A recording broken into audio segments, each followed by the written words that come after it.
A very good morning. This is Penuel, the Black Pen and the king of the Nguni people. A lot of people have been asking me about the entertainment industry and how to get into acting and commercials. I got to Johannesburg in 2008, and luckily I very quickly found an agency which helped me go to what they call castings, which is basically auditions for commercials. From there, in that same year, I was very lucky to get probably about 10 jobs. Made very good money as a student. I was doing my honors in accounting at the University of Johannesburg, and I was very lucky. And over the following years thereafter, I did probably over 20 commercials. I featured in a couple of soapies like Generations, Binelanders, Zabalaza, and recently Broken Vase. When we grew up, our parents advised us almost not to go into the arts. They told us there's no money. They told us we should rather focus on more concrete careers like accounting or law or engineering or medicine. Having been exposed to the industry, having spent a lot of time with people in industry, I now almost understand why people would tell you to stay away from the industry. Kids need to understand this, and a lot of celebrities, a lot of actors don't get to be fully honest about what's happening in the industry. In the South African industry, there are only a few platforms that allow you to act, for example. And at the peak of that acting, you're probably looking at getting a stable gig on Generations or another big soapy, like Isbaya, for example. When you start out and you have something like a permanent sort of role in one of these soapies, you're looking at about 25,000 Rand a month.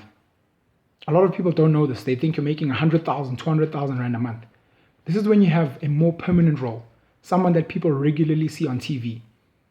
If any of you remember what happened with Generations and the saga with Mfundi Vundla, people that had been acting for 20 years were complaining that their salaries were capped at 40,000 Rand a month. People that you assumed were multimillionaires because some of them act as millionaires in the shows that they're in.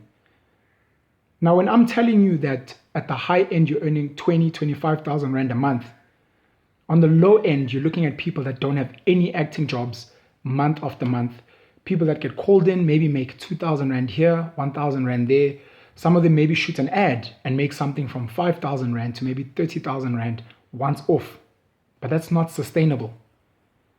So what's my advice today? My advice today is if you are really, really passionate about acting, if you are really, really passionate about the entertainment industry, do more research, speak to more people and get the honest truth about the money that you can and should make in the industry. Secondly, I urge every artist, every actor, every kid that wants to be a musician to try and build a business on the side. What is this for? This is so that you can eat, you can pay rent, you can get by.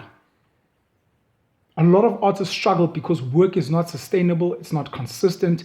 If you look at musicians, for example, a lot of them don't always have hit tracks. And if you don't have a hit track, you don't get booked. And if you don't get booked, you don't eat. So try and build a business on the side. If you're not building a business on the side, try and get part-time employment so that you can pay rent, so that you can eat. And then you can focus all your energy on your passion and build to become something better. There isn't a lot of money in the industry. If you're lucky, you're looking at 10 to 20,000 Rand a month as a normal actor that people don't really know. And the pressure from everyone, because you're this huge celebrity and you're famous, is that you must drive a big car, you must be balling out of control. And a lot of people don't have that money. So they end up living on debt. It's very sad, but this is the honest truth and something that a lot of, especially high school children, need to understand. Because they go to Joburg and they think, oh, I'm going to be a big star and I'm going to be so rich. It doesn't work like that. In South Africa, there's only a